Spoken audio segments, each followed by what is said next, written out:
Hello, welcome back again. We see today geographical location factors that affect honey quality. Geographical location refers to the place where bees collect nectar and produce honey. It strongly affects honey quality because it determines the natural environment around the hive. Climate is very important. Hot, dry areas often produce more concentrated honey, while rainy areas can increase moisture and affect quality. Temperature also influences honey color, taste, and texture. Altitude also matters. Highland areas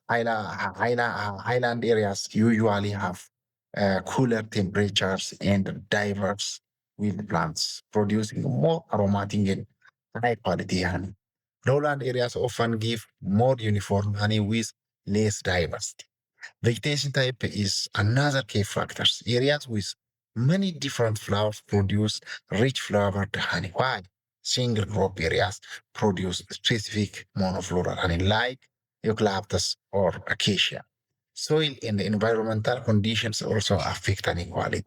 Healthy, clean soil supports better plants and better nectar, while polluted areas can introduce harmful contaminants. In short, geographical location affects honey through climate, altitude, vegetation, soil, and pollution. We together determine its taste, aroma, safety, and our quality. Don't forget to like, share, and subscribe.